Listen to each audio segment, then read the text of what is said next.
Chapter 14. A few days later, on his way back from the mill, one of the Hatfield boys stopped at our place. He told me my grandfather wanted to see me. It was unusual for Grandpa to send for me, and it had me worried. I figured that he wanted to talk to me about the death of Reuben Pritchard. I always enjoyed talking to my grandpa, but I didn't want to talk about Reuben's death. Every time I thought of him, I lived the horrible tragedy all over again. After a practically sleepless night, the next morning I started for the store. I was walking along deep in thought when Little Ann zipped by me. She was as happy as a young gray squirrel. She wiggled and twisted, and once she barked at me. I looked behind me. There was old Dan trotting along. He stopped when I turned around. Little Ann came up to me. I scolded them and tried to explain that I wasn't going hunting. I was just going up to the store to see what my grandpa wanted. They couldn't or didn't want to understand. I picked up a small stick and slapped my leg with it. In a deep voice, I said, "Now you go home or I'm going to wear you out." This hurt their feelings. With their tails between their legs and trotting side by side, they started back. Every little way, they would stop and look back at me. It was too much. I couldn't stand it. I began to feel bad all over. "Well, all right," I said. "Come on, you can go. But Dan, if there are any dogs around the store and you get in a fight, I won't take you hunting for a whole year, and I mean that." Although I knew I didn't. They came running, tickled to death. Little Ann took one of her silly spells. She started nipping at the long red tail of old Dan. Not getting any reaction from him, she jumped over him. She barked at him. He wouldn't even look at her. She ran around in front of him and laid down in the trail, acting like a cat ready to spring. Stiff-legged, he walked up close to her, stopped, and showed his teeth. I laughed out loud. I knew he wouldn't bite her any more than he would bite me. He was just acting tough because he was a boy dog. After several attempts to get him to play, Little Ann gave up. Together they started sniffing around in the underbrush. As I walked up in front of the store, Grandpa hollered at me from the barn. I went over to him. Right away, he wanted to know all about Reuben's accident. He listened while I told the story over again. After I had had my say, Grandpa stood looking down at the ground. There was a deep frown on his face and a hurt look in his eyes. His quietness made me feel uneasy.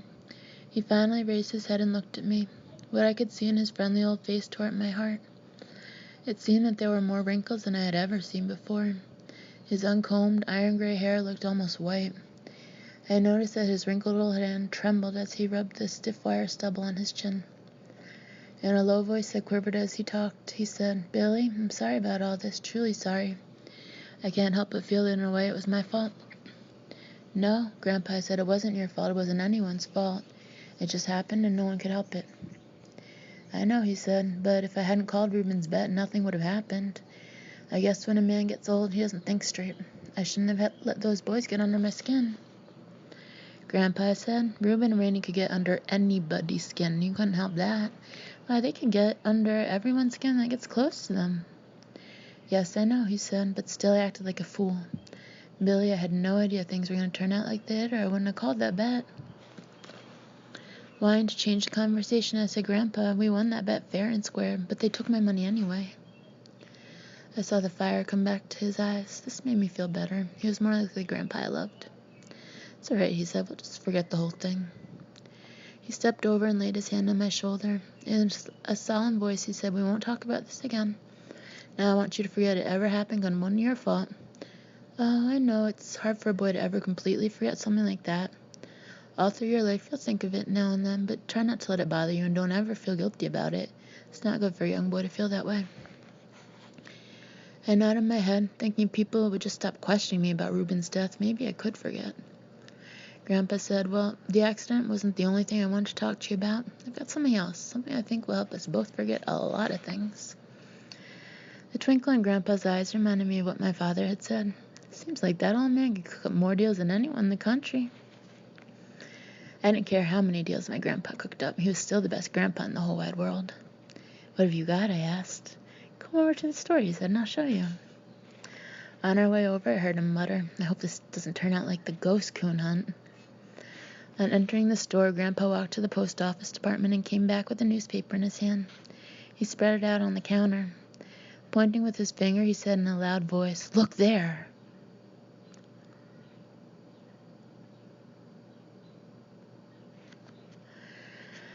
I looked. The large black letters read, "Championship coon hunt to be held. My eyes popped open. Again I read the words. Grandpa was chuckling. I said, boy, if that ain't something, a championship coon hunt. Wide-eyed, I asked, where are they having this hunt, and what does it have to do with us? Grandpa was getting excited. Off came his glasses, and out came the old red handkerchief. He blew his breath on the lens and polished them. He snorted a time or two, reared back, and almost shouted, do with us? Why, it has everything to do with us. All my life I wanted to go to one of those big coon hunts. Why, I've even dreamed about it. And now the opportunity has come. Yes, sir, now I can go. He paused as if it's all right with you. I was dumbfounded. I said, all right with me? Why, Grandpa, you know it's all right with me, but what have I got to do with it? Grandpa was so excited I thought he was going to burst a blood vessel. Talking excitedly, he said, I've got it all fixed, Billy. We can enter Old Dan and Little Ann in this championship hunt. I was so surprised at what Grandpa had said I couldn't utter a word. At first I was scared, and then a wonderful feeling came over me. I felt the excitement of the big hunt as it burned its way into my body. I started breathing like I had been running for 100 miles. After several attempts, I croaked, can just any dog be in this hunt? Grandpa almost jumped as he answered, no, sir, not just any hound can be entered. They have to be the best, and they have to be registered, too. He started talking with his hands. Pointing to a chair, he said, sit down, I'll tell you all about it. Grandpa calmed down a little and started talking in a serious voice. Billy, he said, takes some doing to have a set of dogs entered in this hunt. I've been working on this for months. I've written letters on top of letters. I've even had several good friends in town helping me. You see, I've kept a record of all the coons your dogs have caught, and believe me, their catch is up there with the best of them. Now I have already paid the entry fee, and everything is fixed. All we have to do is go. Entry fee? How much did it cost? I asked. You let me worry about that, he said. Now, what do you say? Want to give it a whirl? I understand the winner receives a gold cup, and you never can tell. We might come home with it. We have as good a chance as anyone else. Grandma had me so worked up by this time, I didn't think anyone else had any good hounds at me. I reared back and blurted, it's all right with me, Grandpa. Just tell me what to do. Grandpa flew out of gear like a Model T Ford. He slapped the counter with his hand. In a pent-up voice, he said, that's the boy. That's the way I like to hear a coon hunter talk. With a questioning look on his face, he asked, didn't I see your dogs with you when you came up? Yes, they found me, and I said, they're outside. Well, call them in, he said. I got something for them. I called to them. Little Ann came in the store walking like she was scared. Old Dan came to the door and stopped. I tried to coax him in. It was no use. My dogs, never being allowed in the house, were scared to come in. Grandpa walked over to a hoop of cheese and cut off 2 chunks about the size of my fist. He walked to the door, talking to old Dan. What's the matter, boy? You scared to come in? Well, that shows you're a good dog. He handed him a piece of the cheese. I heard it rattle in his throat as he gulped it down. Grandpa came back and set Little Ann up on the counter. He chuckled as he broke the cheese up in small pieces and fed her. Yes, sir, he said, I think we have the best darn coon hounds in these Ozark Mountains, and just as sure as shooting, we're going to win that gold cup. Grandpa didn't have to say that. The way I was feeling, I already had the cup. All I had to do was go and get it. Finished with his feeding of Little Ann, Grandpa said, now let's see. The hunt starts on the 23rd. That's about, well, let's see. This is the 17th. Counting on his fingers, he finally figured it out. That's 6 days from now, he said in a jubilant voice. I nodded my head. We can leave here early on the morning of the 22nd, he said. And barring accidents, we should make the campground in plenty of time for the grand opening. I asked how we were going. I'll go on my buggy, he said. I'll load the tent and everything the night before. I asked him what he wanted me to bring. Nothing, he said, but these 2 little hounds, and you'd be here early. And I believe I'd let these dogs rest, because we want them to be in tip-top shape when we get there. I saw the thinking wrinkles bunch up on Grandpa's forehead. You reckon your daddy would like to go, he asked. As late in the fall as it is, I don't think he's too busy, is he? No, our crops are all gathered, I said. We've been clearing some of the bottomland, but that's almost done now. Well, ask him, he said. Tell him I'd like to have him go. I'll ask him, I said, but you know how Papa is. The farm comes first with him. I know, Grandpa said, but you ask him anyway, and tell him what I said. Now it's getting late, and you better be heading for home. I was almost to the door, and Grandpa said, wait a minute. He walked over behind the candy counter and shook out one of the quarter sacks. He filled it up to the brim, bounced on the counter a few times, and dropped in a few more gumdrops. With a twinkle in his eye and a smile on his face, he handed it to me, saying, "Save some for your sisters." I was so choked up I couldn't say anything. I took it and flew out the door, calling to my dogs. On my way home, I didn't walk on the ground. I was way up in the clouds, just skipping along. With a song, I told the sycamore trees and the pop-eyed gray squirrels how happy I was. Little Ann sensed my happiness. She pranced along on the trail. With a doggish grin on her face, she begged for a piece of candy, which I so gladly gave. Even old Dan felt the pleasant atmosphere. His long red tail fanned the air. Once he raised his head and bawled. I stood still and listened to the droning tones of his deep voice. The sound seemed to be trapped for an instant in the thick timber. It rolled around under the tall white sycamores, beat its way through the wild cane, and found freedom out over the clear blue waters of the river. The sound following the river's course rolled like the beat of a jungle drum. As the echo died away in the distance, silence settled over the bottoms. The gray squirrels stopped their chattering. The wild birds quit their singing. I stood still. No sound could be heard. It seemed that all the creatures of the wild were holding their breath. I gazed up to the towering heights of the tall trees. No leaf was stirring. The silence seemed strained and expectant, like a young boy waiting for a firecracker to explode. I looked at old Dan. He was standing perfectly still with his right front foot raised and his long ears fanned open. He seemed to be listening and challenging any living creature to make a noise. The silence was broken by the whee of a red-tailed hawk. This seemed to be a signal. All around me, the happy atmosphere resumed its natural state. I heard the bam-bam-bam of a woodpecker high in the top of a box elder snag. The cry of a kingfisher and the scream of a blue jay blended perfectly with the drum-like beat. A barking red squirrel, glued to the side of a hackberry tree, kept time to the music with the beat of his tail. Each noise I heard and each sight I saw was very familiar to me, but I never grew tired of listening and watching. They were a God-sent gift, and I enjoyed them all. As I skipped along, it was hard for me to realize all the wonderful things that had happened to me in such a few short years. I had two of the finest little hounds that ever bawled on the trail of a ringtail coon. I had a wonderful mother and father and 3 little sisters. I had the best grandpa a boy ever had, and to top it all, I was going on a championship coon hunt. It was no wonder that my heart was bursting with happiness. Wasn't I the luckiest boy in the world? Everyone was just sitting down to supper when I got home. My sisters quit the table for the candy. I told them to divide it equally. The oldest one asked if I wanted any of it. "No," I said. "I brought it all for you."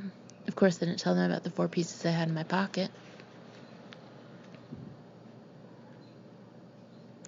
They thanked me with their clear blue eyes. I guess it's pretty hard for a young boy to fool his mama. She took one look at me and called me over. She ruffled up my hair, kissed me, and said, "If my little boy's eyes get any bigger, they're going to pop right out of his head. Now, tell me, what are you so happy about?"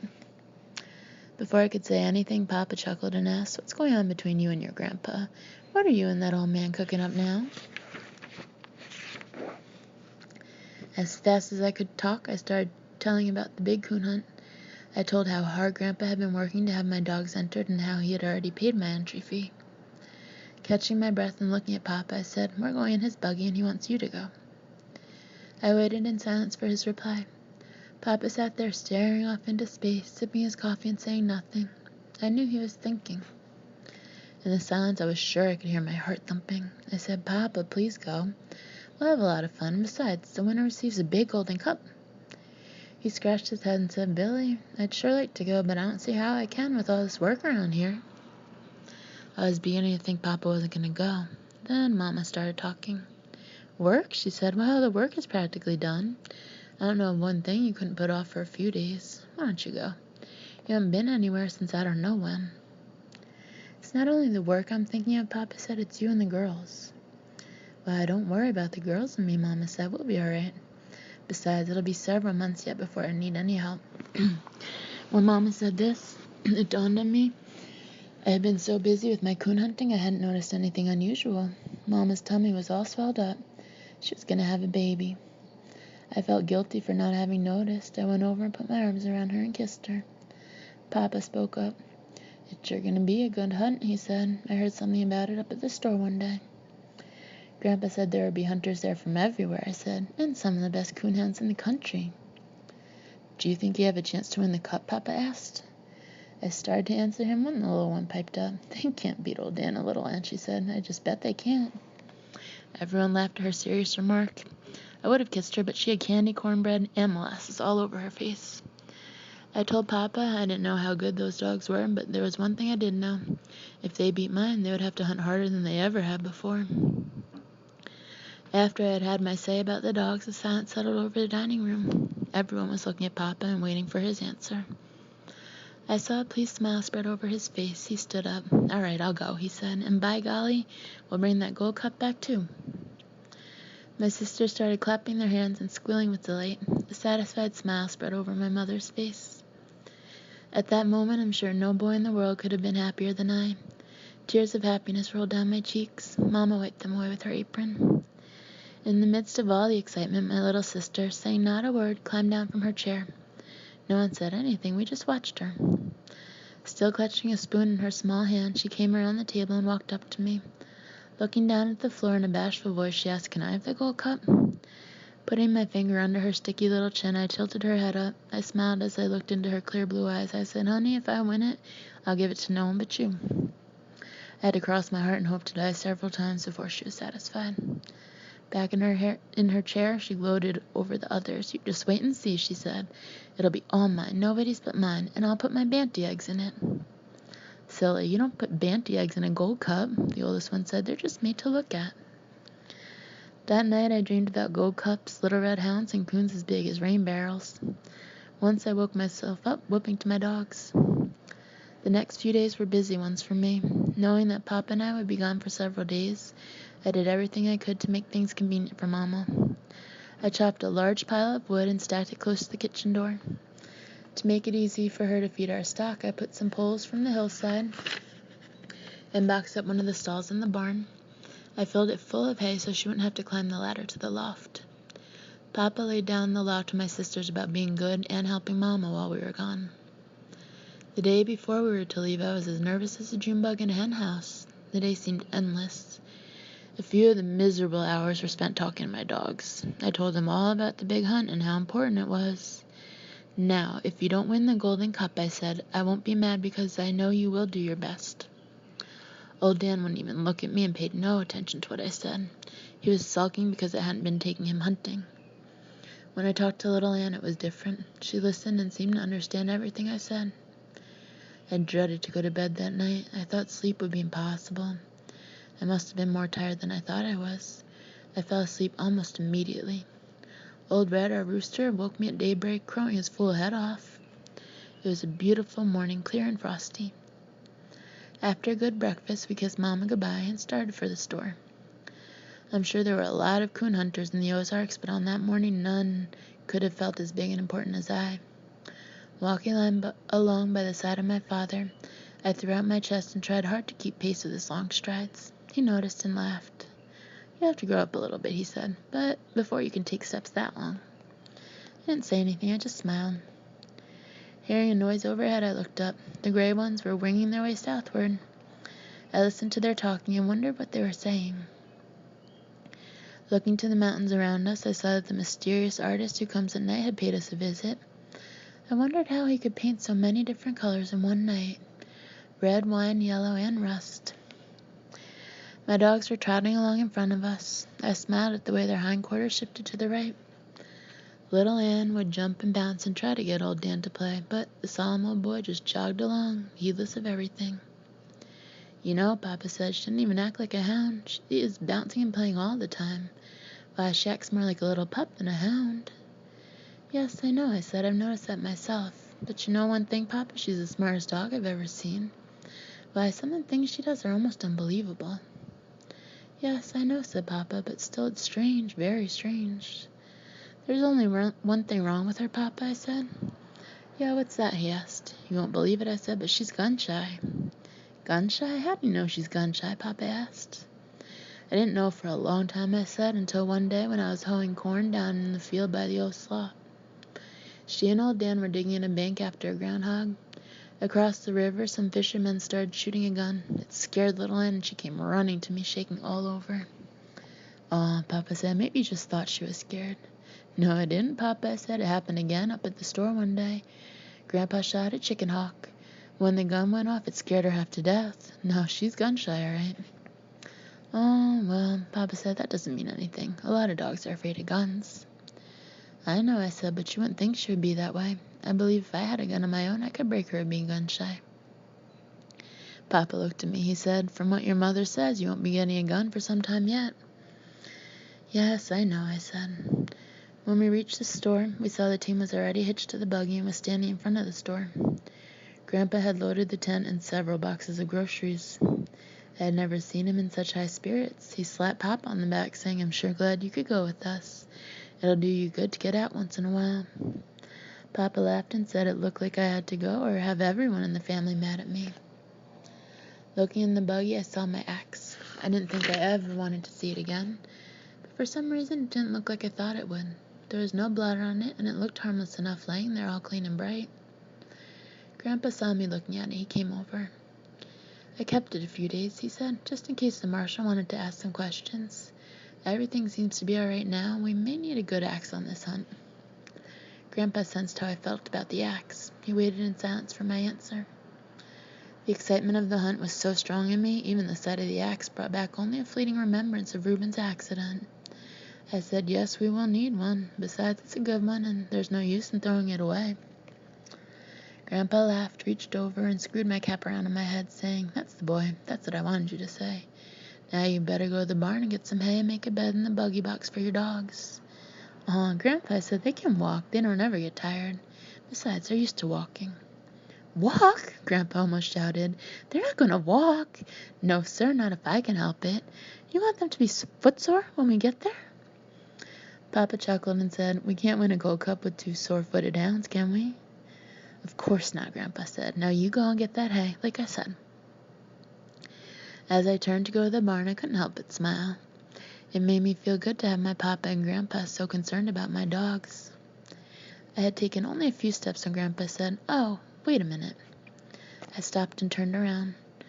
Walking up to me and glancing toward the house as he did, he whispered, in that empty kraut barrel in the harness room, there's a jug of corn liquor. Cover it up in the hay so your grandma won't see it and bring it back with you.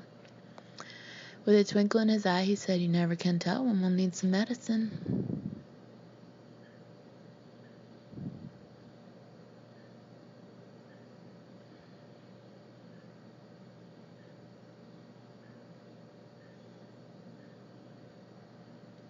I knew my father wouldn't drink any of the liquor, but if Grandpa wanted to take along a whole barrel, it was all right with me. Just when I thought we were ready to leave, Grandma came bustling out. Grandpa got nervous. He whispered and asked, did you hide the jug good? I nodded my head. Grandma handed Grandpa a pair of long-handle underwear and a scarf, saying, I knew you'd forget something. Grandpa snorted, but knew there was no use arguing with her. She started picking around in the groceries, asking about salt, pepper, and matches. Nanny, we've got everything, he said. You must think I'm a baby and don't know how to pack a grub box. A baby? Grandma snorted. Why, you're worse than a baby. At least they have a little sense. You don't have any at all. An old codger like you out chasing a coon all over the hills. At her biting remark, I thought Grandpa was going to blow up. He snorted like Daisy, our milk cow, when she had seen a booger. I crawled up in the buggy box with my dogs and hung my feet out. Grandma came over and asked me about warm clothes. I told her I had plenty. She kissed me goodbye, and we were on our way.